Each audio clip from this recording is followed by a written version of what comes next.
Charlotte Brown had closed deals worth billions in the glass-walled conference room on the 47th floor of Meridian Capital. The handshake was always the final move, muscle memory, as automatic as signing contracts or calculating risk. But when Kristen J. Johnson extended her hand across that polished mahogany table, Charlotte made a different choice. She raised her palm. Not to meet Kristen's hand, but to stop it. A wall, not a bridge. "Let's skip the theatrics," Charlotte said, her voice cutting through the silence like ice through water. "We both have other meetings." Around the table, 7 executives in black suits froze mid-motion, pens suspended above contracts, hands hovering over laptop keyboards. Someone in the adjacent conference room pressed their phone against the glass wall. The camera shutter was silent, but the consequences would be deafening. Kristen J. Johnson, elegant in her white suit, held her hand extended for exactly 2 seconds. Her face remained composed, unreadable. Then she lowered her hand, nodded once, and turned toward the door. Her assistant, standing by the glass wall, tapped something on her tablet without looking up. Charlotte felt a flicker of satisfaction as the door closed. She'd just established the hierarchy. By dawn the next morning $2.4 billion would be gone. Charlotte stood at the window of her corner office, the city sprawling 47 floors below like a circuit board of light and money. The bottle of Dom Perignon sat on her desk, already open, already half empty. She'd poured the first glass to celebrate the Henderson merger closing. The second glass was for herself, for the promotion announcement that would come Monday morning. Global Managing Partner. The title she'd spent 12 years building toward. Her phone buzzed. Marcus, her mentor of 2 decades. "Did you really refuse to shake her hand?" His voice carried something Charlotte couldn't quite identify. Concern. Disappointment. "I set a professional boundary," Charlotte said, swirling the champagne in her glass. "Kristen Johnson has been moving too aggressively, buying up market share, questioning established practices, bringing that whole principle-driven investment philosophy into spaces where it doesn't belong. Someone needed to remind her this isn't a charity. It's finance." "Charlotte." "Marcus," she walked into that room acting like we were peers. Like her consortium's 5 years of existence put her on the same level as firms that have been shaping markets for generations. "I simply clarified the dynamic." Silence on the other end. "Then, there's some chatter about it." "Let them chatter." Charlotte turned from the window, her reflection ghosting across the glass. "By Monday, they'll be congratulating me on the Henderson deal. Kristen Johnson will be forgotten context." She ended the call before Marcus could respond. Her assistant, Sarah, appeared at the door. "Ms. Brown, I just wanted to say." "Not now, Sarah. I have the board dinner in an hour. But there's some talk on the trading forums about." Charlotte waved her hand dismissively. "Social media noise. Irrelevant." She noticed Sarah's expression, something almost like pity. "Was there something else?" Sarah hesitated. "No, ma'am. Have a good evening." Charlotte didn't notice when Sarah lingered at the door, looking back with an expression that might have been a warning. She was already thinking about Monday's announcement, about the corner office upgrade, about the look on her rivals' faces when they realized she'd won. She set 3 alarms for the morning, 6 o'clock, 6:15, 6:30. Her victory morning. She'd get to the office by 7 o'clock, send her thank you notes to the board, prepare her acceptance remarks for the partnership announcement. Charlotte Brown fell asleep at 11:47 p.m., utterly confident in her trajectory. She didn't dream. She didn't need to. Reality was finally matching her vision of herself. The first alarm never got a chance to ring. The buzzing started at 6:02 a.m. Charlotte's hand shot out from under the covers, grasping for her phone. Wrong alarm. This was the emergency tone, the one only triggered by her firm's critical alert system. She squinted at the screen, her brain still fogged with sleep and champagne. Head of Risk Management, call me now. No context. No greeting. All capitals. Before she could process it, 3 more notifications flooded in. Then 7. Then the number stopped showing individual messages, just a count, 47 unread. Charlotte sat up, her heart accelerating from sleep rhythm to something approaching panic. She opened the first email, fingers clumsy on the screen. Subject, urgent, asset liquidation alert, $847M. Her vision sharpened immediately. She scrolled. Different accounts. Different asset classes. Different time zones. But the same pattern, simultaneous withdrawals executing in perfect coordination. $847 million. $623 million. $412 million. $289 million. Her hands began to shake. She opened her firm's internal dashboard, entering her security code 3 times before her trembling fingers got it right.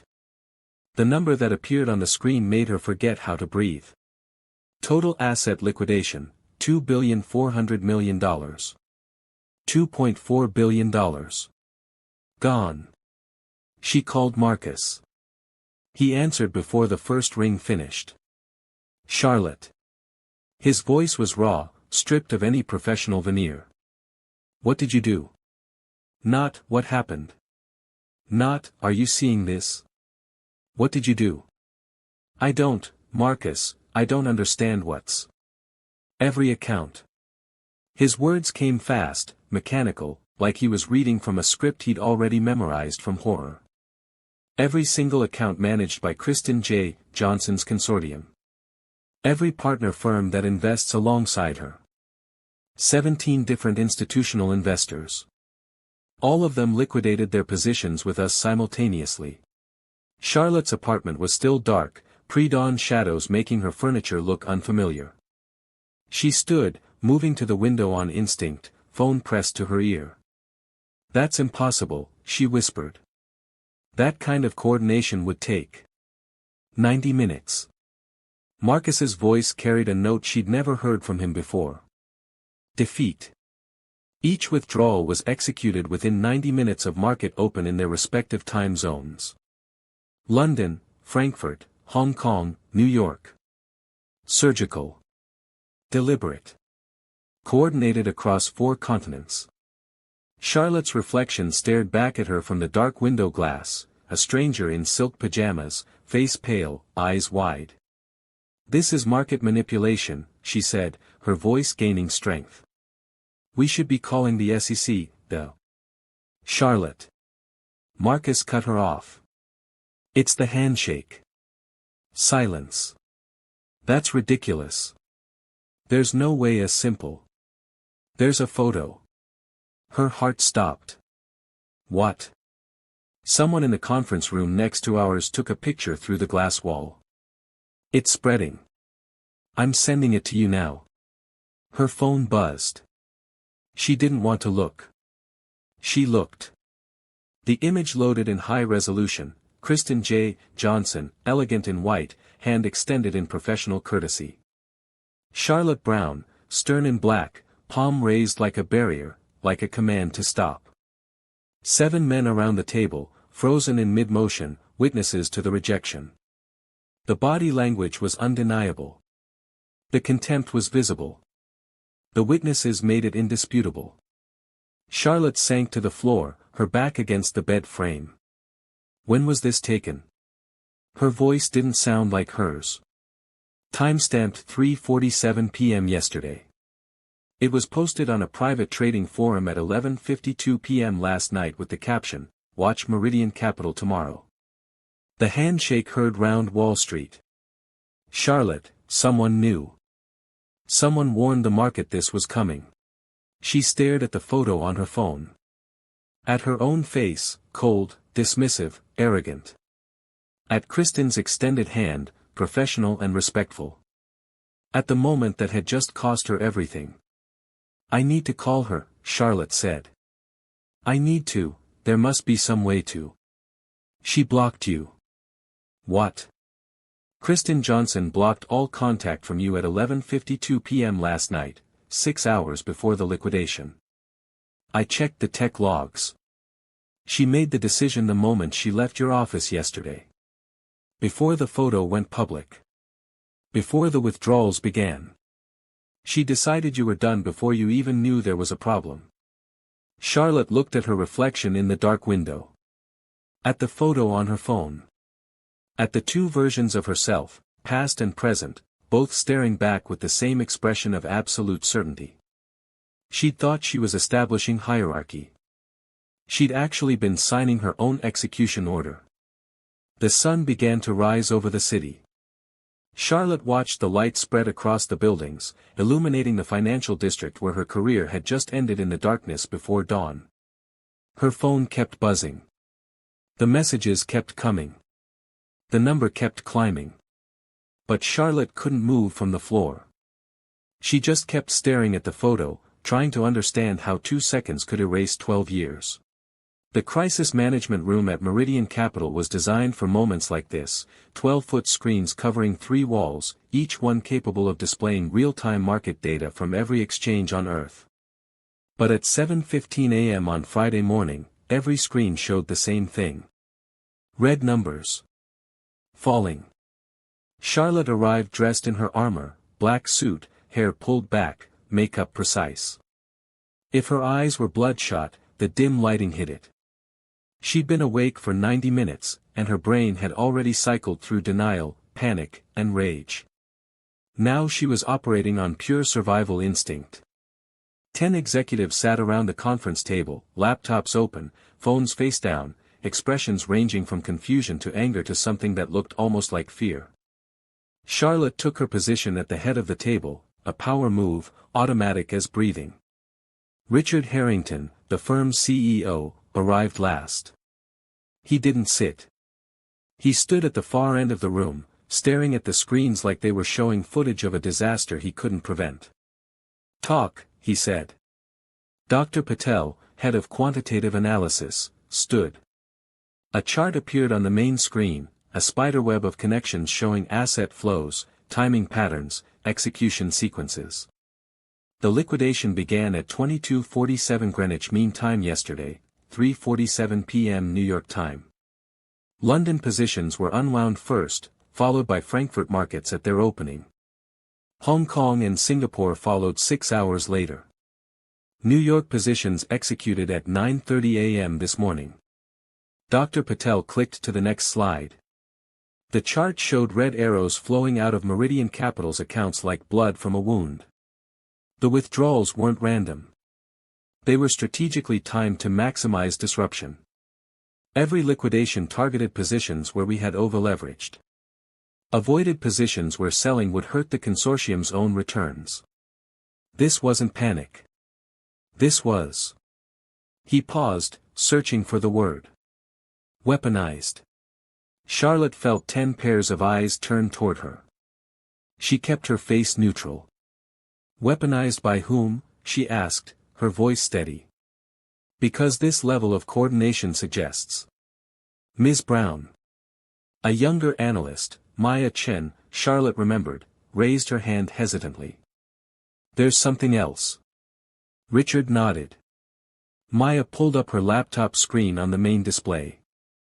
It was a trading forum, the kind where market professionals gossip anonymously, share tips, occasionally front-run legitimate news. A post from 11:47 p.m. last night. Anonymous_trader_4721, watch Meridian Capital tomorrow. The handshake heard round Wall Street. When you disrespect principle-driven capital, it doesn't argue. It withdraws. $2 billion plus moving by Monday. You heard it here first. Upvotes, 4,721. Comments, 1,893. Charlotte's face went cold. Someone knew, Maya said quietly. Someone warned the market 12 hours before it happened. Richard turned slowly toward Charlotte. Did you refuse to shake Kristen Johnson's hand yesterday? The room went silent. I set a professional boundary during a Answer me. Richard's voice cracked like a whip. Did you refuse to shake her hand? Charlotte's jaw tightened. Yes. She was being presumptuous about the nature of our partnership, and I needed to establish. Richard held up his phone. The photo filled the screen behind him, 6 feet tall, impossible to escape. Kristen's extended hand. Charlotte's raised palm. 7 frozen witnesses. This isn't a boundary, Richard said, his voice dropping to something dangerous. This is a declaration of war. And we just lost. Marcus spoke for the first time, not looking at Charlotte. Kristen Johnson's consortium operates under a principle-driven investment framework. Their limited partners sign agreements allowing immediate liquidation if the fund managers determine they're engaged with entities that violate their ethical standards. He finally looked up, meeting Charlotte's eyes. She didn't manipulate anything, Charlotte. She invoked a clause.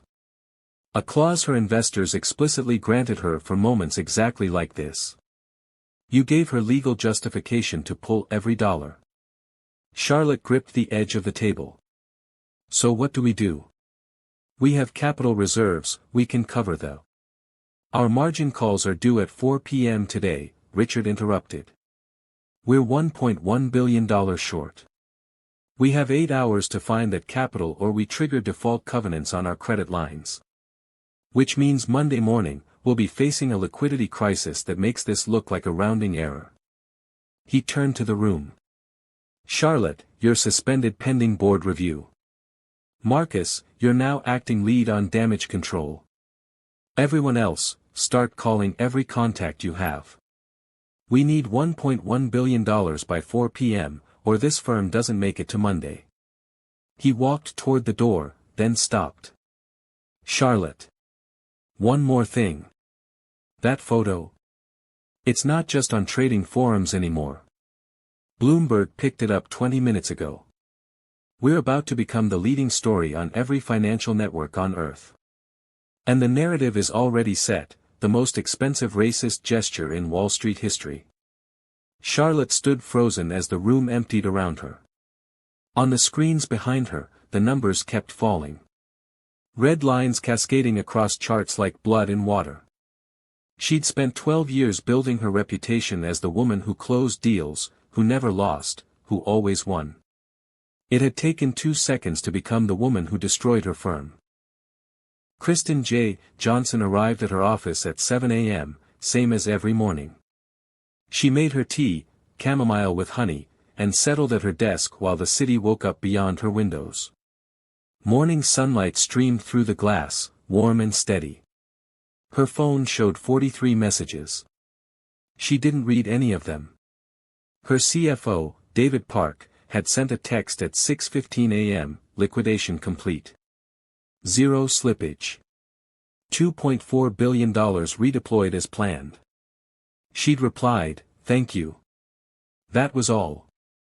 Now she opened her laptop and began her actual work, reviewing proposals for 3 community development projects in Baltimore, Detroit, and Atlanta. The kind of work that had always mattered to her. The kind of work that would continue regardless of what was happening 47 floors below at Meridian Capital. Her phone rang. Jennifer Lee, her general counsel.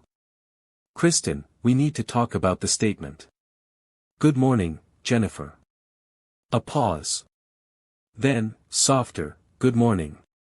Sorry. It's been. I know. What does the draft say? Jennifer read, the consortium regrets the disruption to Meridian Capital but stands firmly by our commitment to principle-driven investment. When values diverge, capital must follow principles, not personalities. How does that sound? Kristen took a sip of tea. Too defensive. Replace it with this. Our fund's operating agreement permits immediate liquidation when management detects values misalignment with investment partners. This provision exists to protect our investors' principles, not punish others' behavior. We exercise that right. That's all. Kristen, they're calling it retaliation. They're saying you. Jennifer. Kristen's voice remained calm but carried absolute certainty. What Charlotte Brown did yesterday was provide definitive evidence of how she views people who look like me, and people who look like our investors. The handshake wasn't the problem. The handshake was the revelation. Our capital was never safe with someone who can't extend basic respect. So we protected it. That's not revenge. That's fiduciary duty. Silence on the line. Then, I'll send the revised statement. Kristen ended the call and returned to her laptop. The Baltimore proposal was requesting $127 million for a technology incubator in a historically underserved neighborhood. Strong business model. Experienced management team. Clear community benefit. She approved it. Her phone buzzed with incoming texts, partners from the 17 firms that had also withdrawn from Meridian Capital. Each message was a variant of the same sentiment. Standing with you. Principle over profit. That photo said everything. Kristen didn't reply to any of them. She didn't need to. The network she'd built over 5 years wasn't based on transactions or obligations. It was based on trust. On shared values. On the understanding that how you treat people matters more than what you make from them. Charlotte Brown had never understood that. That's why Charlotte's network was collapsing while Kristen's was strengthening. At 9:30 a.m., her assistant knocked. "Ms. Johnson, you have the call with the Detroit development team." Kristen closed her laptop and stood. On her way to the conference room, she passed the framed quote on her wall, the one she'd chosen when she first opened this office 5 years ago. "Capital is a tool, not a trophy. Use it to build, or it becomes a burden." She'd lived by those words every day since. Yesterday's decision hadn't been a deviation from her principles. It had been their fullest expression. By the time Kristen entered her 9:30 meeting, Charlotte Brown's career was already over. But Kristen wasn't thinking about Charlotte anymore. She was thinking about the Detroit project, about the Baltimore incubator, about the hundreds of communities that would benefit from capital deployed with purpose rather than pride. The $2.4 billion wasn't punishment. It was redirection. And it was already working. Charlotte sat at her home office desk, suspended from Meridian Capital for 72 hours. Her laptop screen glowed in the dim apartment, cursor blinking in an empty email draft. To Johnson@KristenJohnsonConsortium.com, subject. She'd been staring at that blank subject line for 20 minutes. Her phone rang. Richard Harrington, calling from an unknown number. "The board meets in 4 hours, he said without preamble. Your only chance, is if Kristen Johnson agrees to issue a joint statement saying this was a misunderstanding. Write the apology. Send it. If she accepts, maybe we can contain the damage. Maybe." He hung up. Charlotte returned to the email. Her hands hovered over the keyboard. Subject, professional miscommunication. She typed, "Ms. Johnson, yesterday's interaction may have been misinterpreted due to the pressures of the negotiation environment. In the interest of maintaining our professional partnership." She stopped. Read it back. Deleted every word. It sounded like a press release. Kristen would see through it immediately. Subject, regarding yesterday. "Kristen, I want to clarify that my gesture yesterday was not intended to be disrespectful. In high-stakes negotiations, body language can sometimes be misread. I hope we can discuss." Delete. Too defensive. Still not actually apologizing. Subject, "I owe you an apology. Dear Kristen, I made a mistake yesterday. When you extended your hand, I should have shaken it. My behavior was disrespectful and unprofessional. I acted out of." Charlotte's hand hovered over the keyboard. She couldn't type the next words. Because the next words were prejudice, or bias, or arrogance, and typing them would mean admitting they were true. She closed her eyes. Thought about the $2.4 billion. About the board meeting in 4 hours. About the photo that was now trending globally. She finished the sentence, I acted out of insecurity masquerading as authority. You deserved respect, and I gave you contempt. I cannot undo what I did, but I can acknowledge it was wrong. I'm sorry. Her finger hovered over the send button. This was the most honest thing she'd written in years. It was also the most vulnerable. If Kristen accepted this apology, Charlotte might survive.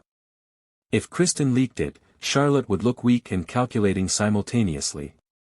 She pressed send. The email bounced back in 4 seconds. Delivery failure, recipient address rejected by server. Charlotte stared at the error message. Tried again. Same result. She tried Kristen's assistant's email. Blocked. Her office line. The automated system, the number you are trying to reach does not accept calls from this caller. The consortium's general inquiry line, we're sorry, but your contact has been restricted. Charlotte pulled up LinkedIn. Kristen's profile had privacy settings preventing messages from anyone outside her network. Twitter. Blocked. Professional directories. No contact information visible. Charlotte tried to stand, but her legs wouldn't support her. She sank back into the chair, staring at the undeliverable email in her sent folder. Her phone rang. Sarah, her former assistant. Sarah, thank God. I need you to. Charlotte. Sarah's voice was formal, distant. I'm calling to tell you I've submitted my resignation. What? Sarah, now is not the time to. I'm black, Charlotte. Sarah's voice cracked slightly. Did you forget? Or did you just not care? Charlotte's mouth opened, but no sound came out. I watched you yesterday, Sarah continued. I saw what you did. And I realized, I've been making excuses for you for 3 years. Every time you dismissed someone, talked over someone, questioned someone's credentials for no reason except who they were. I told myself you were just intense. Just focused. Just ambitious. Sarah. That photo showed me what you really are. And I can't work for that. I won't. The line went dead. Charlotte pulled up her contacts. Scrolled through names. Tried calling 5 former colleagues. No one answered. Text messages showed read receipts, they'd seen her messages, but no replies came. She was being systematically erased. And Kristen Johnson hadn't lifted a finger. She'd just closed the door and let Charlotte discover she was locked outside. Charlotte opened her sent email folder. The apology sat there, marked undeliverable, with a red X beside it. She'd finally written the truth. She'd finally admitted what she'd done. She'd finally understood. Too late. The teacher had already left the classroom. The lesson was over. And Charlotte was alone with an apology that would never be read. 11 a.m. Charlotte sat in her darkened apartment, laptop open, TV on, phone buzzing relentlessly on the coffee table. CNBC's breaking news banner scrolled across the bottom of the screen. Market Watch, $2.4 billion liquidation at Meridian Capital raises questions. The anchor, we're following an unusual story this morning. Sources report that Kristen Johnson's principal-driven investment consortium executed a coordinated withdrawal of approximately $2.4 billion from Meridian Capital following what insiders are calling a photographed incident. Let's go to our markets correspondent. Charlotte grabbed her phone. A text from Marcus, stay off social media. She ignored it and opened Twitter. The photo was already there. Posted by @Finance Watchdog 47 minutes ago. 4,200 retweets. Hashtag HandshakeGate. Charlotte scrolled through the comments. When your racism costs you $2.4 billion. Play stupid games, win stupid prizes. Imagine thinking you're too good to shake someone's hand and then watching your career implode in real time. 12:15 p.m., 47,000 retweets. Trending number 3 globally. Charlotte couldn't stop scrolling. This is textbook corporate racism. That body language, the palm out like a stop sign. That's not professionalism. That's contempt. The best part? Kristen Johnson didn't clap back on Twitter. She clapped back with $2.4 billion. That's power. Charlotte Brown really said, "I don't shake hands with people like you," and found out exactly what people like you can do. 1:30 p.m., 180,000 retweets. By 3 p.m., every major outlet had the story. Bloomberg, the most expensive handshake refusal in Wall Street history. Financial Times, when bias meets balance sheet, the $2.4 billion lesson. The Wall Street Journal, principle-driven capital flexes new muscle in Meridian withdrawal. Fox Business brought on a body language expert who spent 6 minutes analyzing Charlotte's dismissive palm gesture and refusal to make eye contact. CNN interviewed a former Meridian Capital executive who said, carefully, "The culture there has always been traditional." This incident, while shocking, isn't entirely surprising. Charlotte watched herself become a case study in real time. Her inbox flooded with press requests. Would you like to comment on allegations of? Can you clarify your intentions when? Do you have a statement regarding? Delete. Delete. Delete. At 4 p.m., her phone lit up with a Bloomberg alert. Breaking: 3 major pension funds announce review of investments with Meridian Capital, citing values alignment concerns. Then another. Breaking: NAACP releases statement praising Kristen Johnson's principled response to corporate disrespect. Charlotte's phone buzzed. Unknown number. She answered without thinking. "Ms. Brown, this is Jennifer Martinez from the New York Times. I'm writing a piece about the incident and wondered if you'd like to respond to allegations that." Charlotte hung up. By 6 p.m., the photo had been shared 680,000 times. Someone had created a meme template, Charlotte's raised palm photoshopped refusing everything from equality to accountability to basic human decency. The mockery was creative, relentless, global. Charlotte's phone buzzed again. An email from someone she'd worked with 8 years ago, a black analyst she'd passed over for promotion. Subject: "Now you know." She didn't open it. But she could see the first line in the preview. "I stayed silent." She didn't. "Thank you, Kristen Johnson, for doing what the rest of us couldn't." Charlotte closed her laptop. Turned off her phone. Sat in the darkness. But the story didn't stop. In living rooms and offices across the world, people were watching her worst moment play on loop. Analyzing it. Judging it. Learning from it. Charlotte Brown had become a symbol. Not of power. Of consequence. The photo would outlive her career, her reputation, her legacy. In business schools, it would be taught as a case study in how privilege collapses when it meets principle. And Charlotte couldn't delete it, couldn't explain it away, couldn't control the narrative. For the first time in her career, she was powerless. And the entire world was watching. 8 p.m. Charlotte's doorbell rang. She almost didn't answer. But through the peephole, she saw Marcus standing in the hallway, hands in his pockets, looking older than she'd ever seen him. She opened the door. He walked in without invitation, set his tablet on the coffee table, and said, "We're going to talk about what you actually did. Not what you think you did. What you actually did." His voice was quiet. Final. Devastating. Charlotte closed the door slowly. "Marcus, I don't think this is." "Sit down." She sat. Marcus pulled up the photo on his tablet. Full screen. Placed it on the table between them like evidence at trial. "Describe what you see." "It's being taken out of context," Charlotte said automatically. "Charlotte." Marcus's voice dropped even lower. "Describe what you see." Silence stretched between them. The apartment's heating system hummed. Outside, sirens wailed in the distance.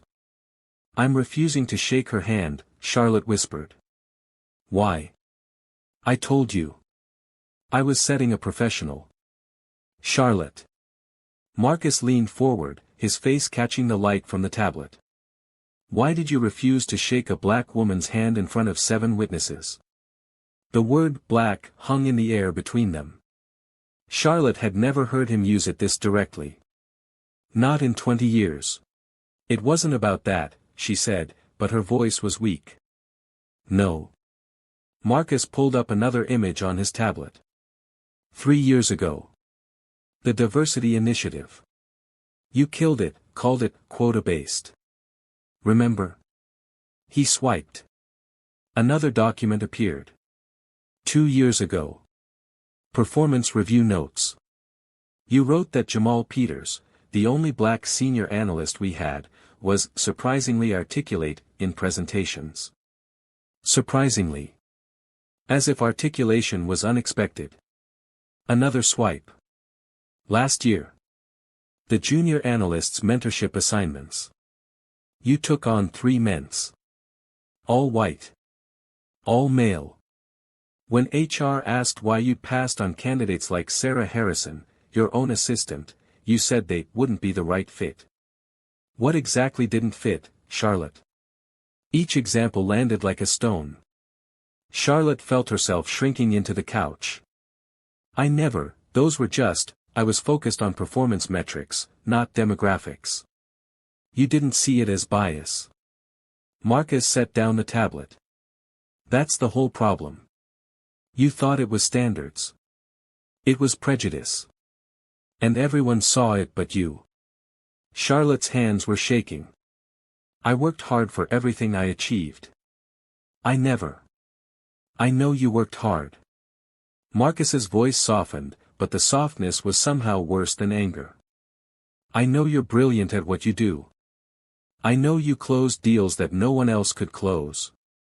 But Charlotte, you built walls around yourself. Around who deserved your respect, your time, your courtesy. And yesterday, those walls became visible to everyone else." He pulled up a financial report on his tablet. "Do you know what Kristen Johnson's consortium represents? The future of capital. Diverse, principle-driven, tech-savvy investors who control trillions, not billions, trillions, in generational wealth transfer. They don't need us anymore, Charlotte. We need them. And you just told them, showed them, in high resolution, that we don't respect them." Marcus stood, pacing to the window. "You didn't lose $2.4 billion.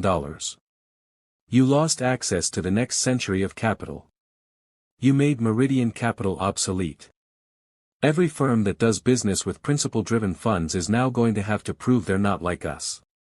Every pitch, every meeting, every deal will start with, 'We're not Meridian Capital.'" He turned back to face her. "You made us radioactive." Charlotte's voice came out as a whisper, "So what do I do?" Marcus's laugh was bitter. "There's nothing you can do.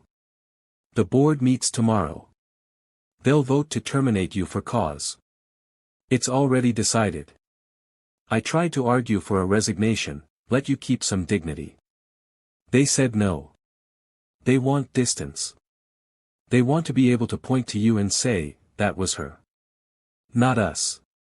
He moved toward the door, then stopped. "You know what the worst part is? I trained you. I promoted you. Every time someone said you had blind spots, I defended you. I told them you were just ambitious, just focused. I made excuses." His voice cracked. "You didn't just destroy yourself, Charlotte. You vindicated every person who said our firm was a relic of an old boys' club. And I'm one of those old boys." He picked up his tablet. "I came to say goodbye." At the door, Marcus turned back one last time. "One question. And I want the truth. When you raised that palm yesterday, did you even see her as a person? Or just as a problem to manage?" Charlotte opened her mouth. No words came out. She wanted to say, "Of course I saw her as a person." But the words stuck in her throat because they would have been a lie, and Marcus would have known it, and she was too tired to lie anymore. She'd seen Kristen as a threat. As an upstart. As someone who needed to be reminded of her place. She hadn't seen her as a person who deserved respect. Marcus nodded slowly. "That's what I thought." The door closed with a quiet click. Charlotte sat alone with the photo still glowing on Marcus's tablet, left behind on her coffee table. The evidence that wouldn't disappear. The moment she couldn't take back. For the first time since this began, she cried. Not for her career. Not for the money. But for the recognition that Marcus was right. And the recognition had come too late to save her. 10 a.m., Saturday morning. Meridian Capital's formal boardroom. Charlotte arrived exactly on time wearing her black suit, the same suit from the photo. She realized her mistake the moment she walked in and saw 12 board members staring at her with expressions ranging from disgust to cold calculation. No one stood. No one greeted her. William Ashford, the board chairman, gestured to a single chair at the far end of the table. Not her usual seat. The defendant's chair. Ms. Brown. Not Charlotte. Ms. Brown. She sat. The room was different from the crisis management space. This was old power, mahogany panels, leather chairs, oil paintings of founders who'd built the firm 8 decades ago. Men who'd shaped markets when handshakes actually mattered. The irony wasn't lost on Charlotte. Michael Chen, the CFO, stood without preamble. Numbers appeared on the screen behind him. Direct losses, asset liquidation, $2.4 billion margin call coverage, $847 million client withdrawals, 48 hours $1.23 billion. Indirect losses, estimated reputational damage, incalculable legal exposure, pending lawsuits $300 million plus lost future deals, $2.1 billion. Total institutional damage, $7.877 billion. Michael sat down without comment. The number hung on the screen like a death certificate. Lisa Torres, Director of Communications, presented next. She didn't look at Charlotte once. Media analysis, 4.7 million social media impressions in 72 hours. 89% negative sentiment. Our brand trust score dropped 67 points, the largest single-week decline in corporate reputation history. 3 Fortune 500 companies have paused partnership discussions pending values alignment assessment. We've been dropped from 2 ESG investment indexes. She clicked to the next slide. Headlines filled the screen, dozens of them, from every major outlet, all variations of the same story. Meridian Capital is now synonymous with corporate racism in public perception. Lisa sat down. Silence filled the room. Charlotte could hear the ventilation system, the traffic 47 floors below, her own heartbeat. Ms. Brown. William's voice cut through the quiet. You have 5 minutes to respond. Charlotte stood, a power move attempt, automatic as breathing. Sit down, William said. She sat. What happened was a personal interaction that has been misinterpreted by. Board member Patricia Vance interrupted, the market doesn't misinterpret $2.4 billion, Ms. Brown. Continue. Charlotte's carefully prepared speech evaporated. Kristen Johnson weaponized cancel culture to punish a simple. Ms. Johnson exercised a contractual right explicitly granted by her investors, another board member said. Your interpretation of her motives is irrelevant. The results are quantifiable. Do you have anything substantive to add? Charlotte realized with dawning horror that this wasn't a hearing. It was a sentencing. We've received testimony from colleagues, William said, pressing a button on the console. The screen behind him came to life. Marcus's face appeared, recorded testimony. In 20 years, I've watched Charlotte Brown build walls around herself. Around who deserved her respect, her time, her attention. The handshake was just the moment those walls became visible to everyone else. The video cut to Sarah Harrison. I'm black. I worked for Ms. Brown for 3 years. She never once asked about my career goals, never mentored me, never saw me as anything but an assistant. When I tried to warn her about the optics of yesterday's meeting, she told me I was being oversensitive. More faces. More testimony. Colleagues Charlotte had worked with for years, now carefully documenting a pattern of behavior she'd never recognized. The video ended. Robert Kim, General Counsel, stood next. 3 class action lawsuits have been filed by our investors, claiming breach of fiduciary duty.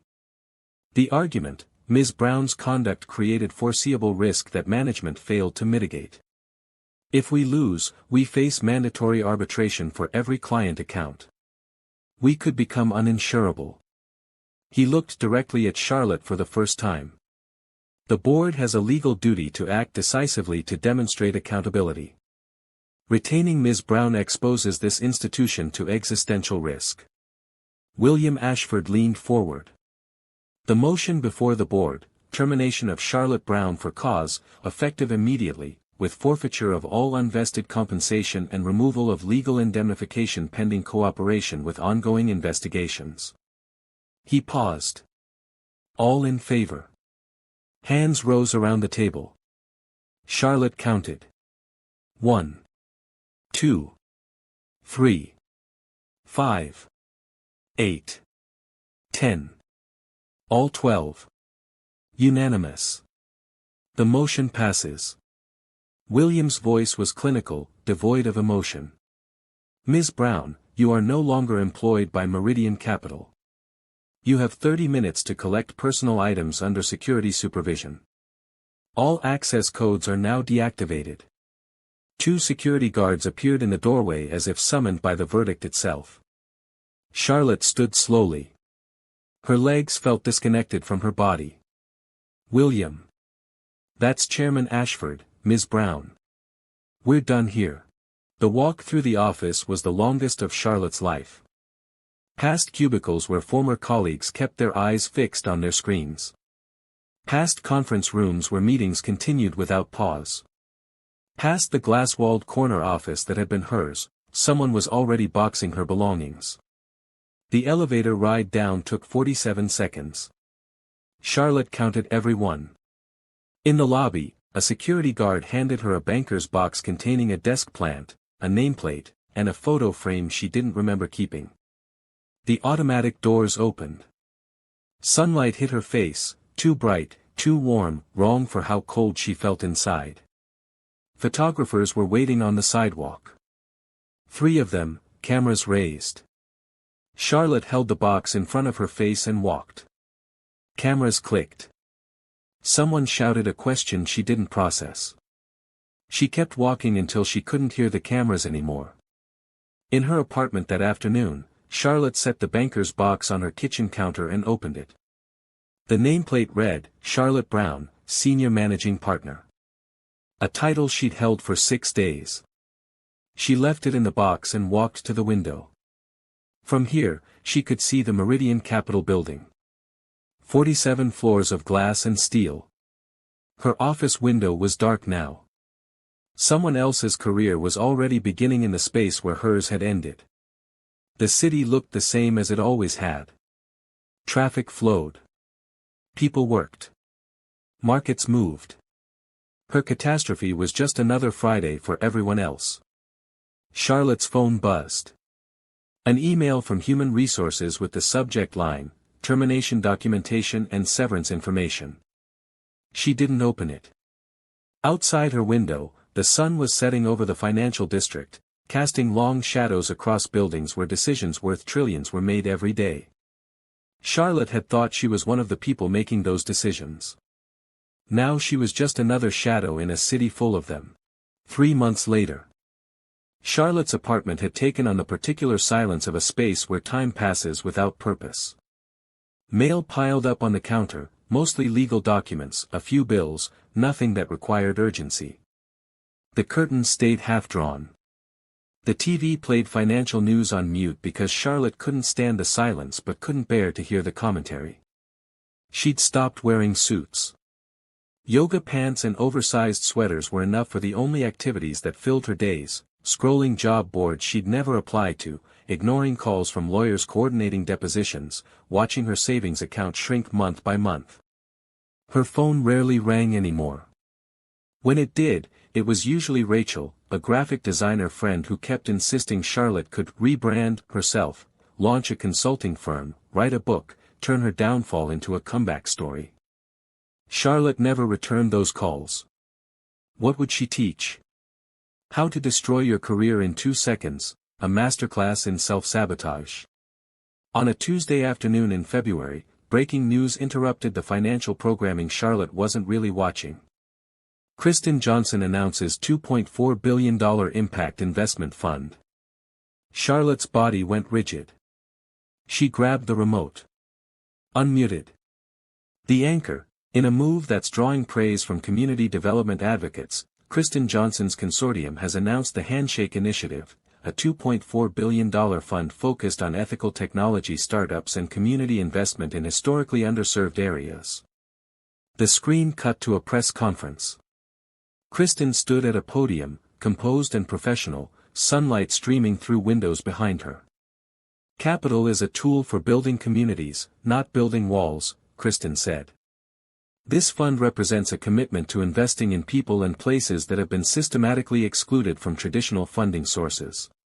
A reporter's voice, Ms. Johnson, is this fund a response to the Meridian Capital incident last fall? Kristen's expression didn't change. This fund represents what I've always believed, every investment decision is a values decision. I'm grateful that moment clarified who shares those values and who doesn't. The money was never the punishment. Removing it was protection.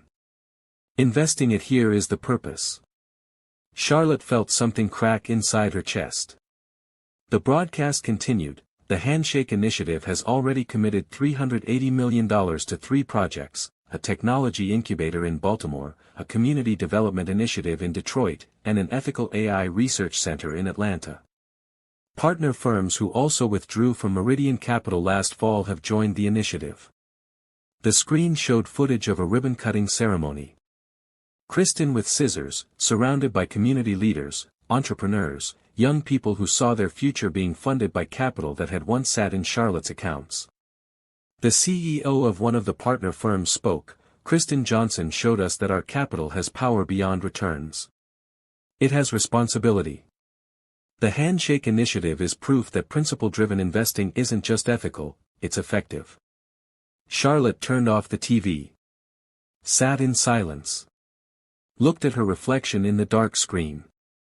3 months ago, she'd been Charlotte Brown, senior managing partner at Meridian Capital, the woman who closed billion-dollar deals and shaped markets. Now she was a case study. A warning. A symbol of what happens when arrogance meets accountability. Her phone buzzed. A text from Marcus, the first in 6 weeks. Thought you should know, Meridian settled the investor lawsuits. $340 million. They named you in the agreement as cause of the breach. You'll likely be called for depositions. I'm sorry. Charlotte set down the phone. She thought about the path that had led here. Not the handshake, that was just the moment everything became visible. But the years before. The colleagues she'd dismissed.